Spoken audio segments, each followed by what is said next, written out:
welcome back everybody. I am here with KillerChair, who is about to run one step from Eden. So if you're ready, take it away! Yeah, hi, hello. I hope everybody's not tired of seeing and hearing me yet, because I've been doing a lot this BSG. But hi, this is One Step from Eden. This game is, in short, a Mega Man Battle Network-esque combat system and a deck builder game. But I like to meme on about it and describe it as a menuing game, because that's what most of the time saves are gonna be in. As a final check on the category we're going to be running. It looks like you're going to go the pacifist route. All right, fair enough. Let's explain that briefly before we hop into the actual run, because there's a lot to talk about in the actual run. The pacifist route simply means that I'll fight the bosses, but I will end up sparing their lives, and the final boss will change because of that. There's a little vague story for all that, and that's all good and fun. So, without further ado, I'm going to be giving a countdown, and then we're going to have this beautiful game in full display. Let's go in 5, 4, 3, 2, 1, go. Alright, so, One Step from Eden, wonderful game. It's got beautiful art style. It's very fancy. As you can see, we got this grid going on. And here's the beginning of the menuing, where I will be setting my focus and removing a spell. Even though it's a deck builder, the thing I'll be trying to do is mostly deconstruct the deck. Because there's only 2 spells in it that I want to have, and one that I'm looking for that will replace one of the other 2. Since the other spell that I'll be using, the main spell is Crossfire, which is the one that I'm charging up for right now, this one. That spell is ridiculously overpowered since it deals damage on both directions that the lines go in. So that's 150 damage twice. Now, that on its own doesn't sound too crazy, but there will be upgrades that I can add to the spell in order to upgrade it a lot more. Now, I will be trying to pick a lot of mana artifacts and things, and other than that, let's do a little bit of proper menuing. So now we got the 2 spells in the deck that I will be serving with for the most time. Other than that, the mana artifacts, I will be hoping for a few special ones that will increase my damage output and the likes. So here's the first boss, the main character of the game. The first one that you get to play if you start a new file, Saffron. Her combat mechanic as a boss fight is actually really fun. Since, as you can see, she's also got spells above her head, and none of the other bosses actually do. Which kind of makes it seem like she's doing the same as we're doing, which, hey, that's a plot point, I guess. Because you can play with as all of the bosses. So, that's the first boss down. We saved her life, she thanks us for it, and we're moving on to the second zone. Now this is a more rocky background. All of the backgrounds, all of the areas are basically, there's 2 zones of every background, and in every zone a different boss will spawn at the end. And seeing as these are knights, there's like enemy theming with them as well. I misstepped there. It's alright. Seeing as there's enemy theming as well, I can make a fair guess where we are. Also opening the menu says Riva, so Riva's the next boss. So at the first fight you can kind of guess which boss you'll get, and then once you open the map you know for sure. So again, skipping out on many more spells, and we're taking some artifacts. I'm not getting the best artifacts right now. Again, I'm hoping for mana regen most of all, since other than that I rely on my little frantic movement. Every character has a base artifact built in, This character's artifact, Celicy, is regenerating 0.1 mana every step you take. So, to try and get as much mana as possible, I try to just move absolutely frantically. And there we have assists. So that leads me into explaining assists. When you save bosses, they will appear on your grid fighting or doing a move at the start of a battle sometimes. Saffron is actually the one that I always want to see at first, since she deals quite a bit of damage, which sometimes can even just cause fights to be over before they even start, as it is like 250 damage, I believe.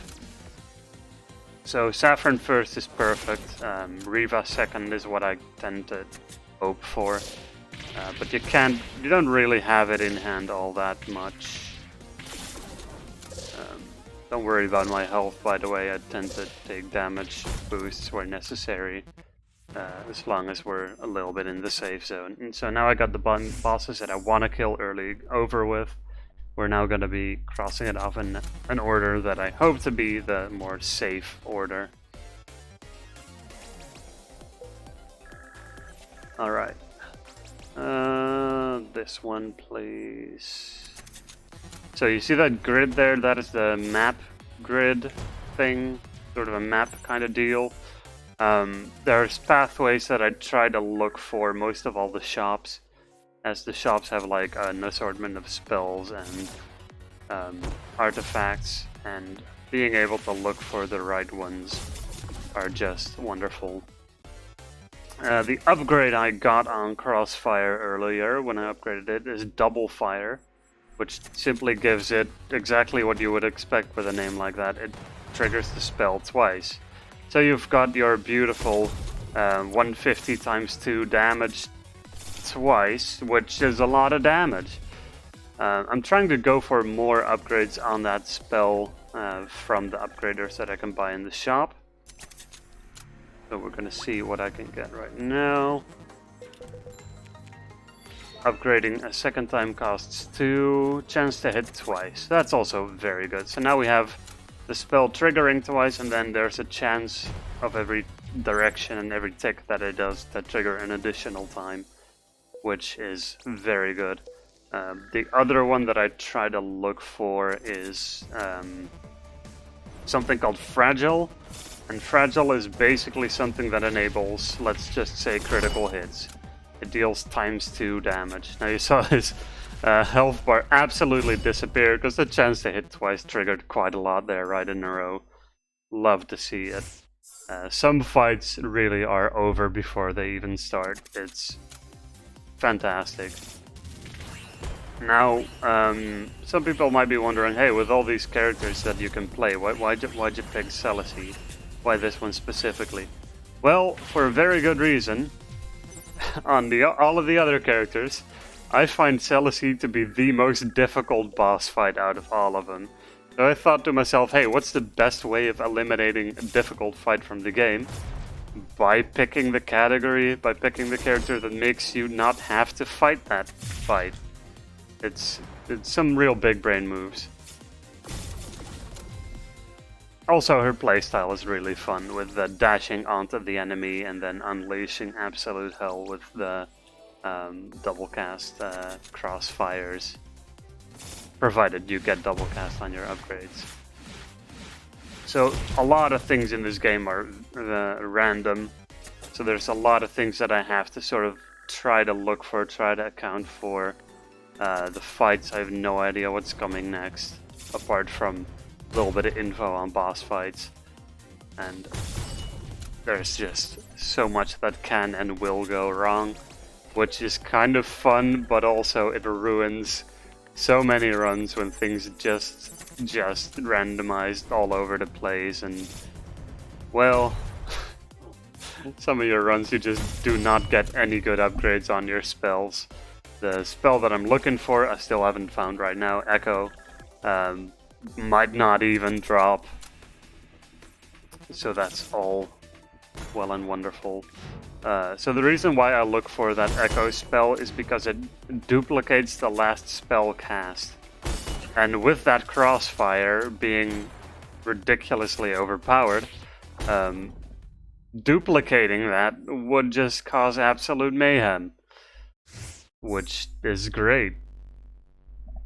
I also, by the way, got all of the bosses that I wanted to have early out of the way, so that's nice. The other bosses I tend to find are not all that difficult. So yeah, the Echo spell would be wonderful to see at some point in time. We'll just have to kind of hope for it. Also, some more mana regen would be great. I'm noticing I'm not clearing the fights as fast as I want to because I've just not got any mana regen. So all of our mana regen pretty deep into the game is still quite limited to the base regeneration and my movement. Which, yeah, you're gonna do nothing about that. It is what it is. It's just a matter of hoping. So yeah, the artifacts you get are either from hostages that you find along the way, like these, or from leveling up, or buying them from the shop, which I just noticed I did not go to the right path to get to the shop. So that's a little bit sad.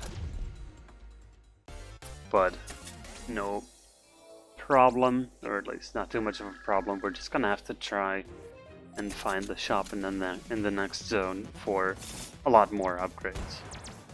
The money that I have is visible on the top right of the screen for those trying to find it. Hit it pretty well. The only annoying part about Terra, this is Terra, hello, is that on higher ranked versions of the fight she moves around a lot more. Whereas in the lower ranked versions, she just stays still at certain moves, which make her really easy to kill. But the fight isn't too hard anyway, so I'm not complaining too much. Just a little complaint as a treat. Can we get that wolf down? Yes, we can. Beautiful. So next up is Hazel. Another very sweet, cute character with a big ol' wrench. And he's the construction character. She puts turrets down and objects down and all that. Fun fact as well is that every character that you can play as has a wildly different strategy on how to beat the game. So Celicy is the only one that really utilizes the crossfire strat because she can just jump on the enemy tiles and double up on all of the damage. There's other characters I've seen a strategy for Riva, for instance, with one of the loadouts, where she's got a lot of self-punishment abilities that then trigger projectiles, and you just sort of spam a whole bunch of things. I'm getting all of the max mana, but no regen. These are good. Didn't wanna upgrade or buy things for that, but hey ho. Now we got a chance to leave a flame on it. Not my favorite upgrade, but at this point I'll take any increase in damage. And yes, increase in damage is still very much useful for specifically the final boss. More so on the neutral category than on the pacifist category. Since the neutral category is a giant gate, it's the Gate of Eden. We will see the Gate of Eden for a moment, but then the pacifist boss comes on in and blows the gate up, which is fun. Gonna have to take some damage there. Hazel's fight can be a little weird. There we go, got her. As she can put a lot of blocks down, just destroying the amount of space you got to walk around. So we're already in the final zone. The final zone will be Violet, a character that I wish I was better at. She's very fun, she's got very fun combat mechanics as a player. The boss fight's also really cool as she is a rhythm game themed boss. So she moves around and plays her violin, and notes appear, and they give you shields. You have to sort of dance on them to get stuff. It's very cleverly designed. It's also one of the easiest boss fights in the game, but hey, for the sake of having a really fun fight, I don't mind it being too easy. It's also nice that I got Lever for last. We haven't found Echo yet, so I might resort to upgrading the other spell as a backup. We're getting so much unnecessary max mana this time. Oh, alright, you just stepped aside, that's rude. So, the final boss that we will be fighting, I don't remember her name exactly, but in my splits, because I saw another runner having that, we call her Terrible. Because I guess she kind of looks like Terra and is bad. So that's a thing. Alright. So basically after we fight Violet, the final boss will appear. And then we'll fight the final boss. I'll queue in tech around that time when time will be. It's basically a little bit after the boss is dead. Nope. Oh, she stepped aside. So here's the rhythm game based stuff. Actually quite low on health. My double fires aren't, or my chance hit twice aren't triggering too much. Dying once is not too much of a problem, as we have taking it a little easy there, as we have Riva to resurrect us once. So, final boss. On the right side you see the Gate of Eden. That would have been the neutral category final boss, the entire gate. But we're gonna have to fight this cool looking anime girl. And we're just gonna have to make do with that. Ooh, that's... Still do not have too much mana regen, so I kind of have to be a little careful. Well, we put some fire on her, which is good. Let's see if we can get... Oh. Okay. Increase it, or adding double cast to a spell increases the mana cost of it by 1 as well. A little sketchy fight. We're gonna get our resurrect from Riva now. Too bad. It wastes a little bit of the time, but it's not too bad as we beat the boss right now. So, time will be coming up the moment the screen fades to black after a little transition. Now, because we saved all of the characters, we get everybody showing up and being like, "Hey, hold up! Why are you killing this person? We're gonna be friends and all join in together." So, time will be coming up very soon. Let's see. Together and time. And that is it for One Step from Eden, finishing just underestimate by the looks of it. I'll take it. This game can go very, very wrong. It can also go very, very right. We kind of got a little bit wrecked on the mana regen and not getting the echo spell. So pretty good for a run that went that bad on the RNG side. But yeah, there's credits. You can also fight additional credits for the special thanks if you want. It's really cool. Look this game up, play this game. It's a lot of fun. It's got a mountain of categories because there's so many characters you can play as. It's really an incredible game. And thanks to BSG for having me play this game yet again. All right, thank you very much for running, and also thank you for not pulling Exoneris on us. All right, so after the intermission, we'll be back with some Piku Niku, so don't go anywhere.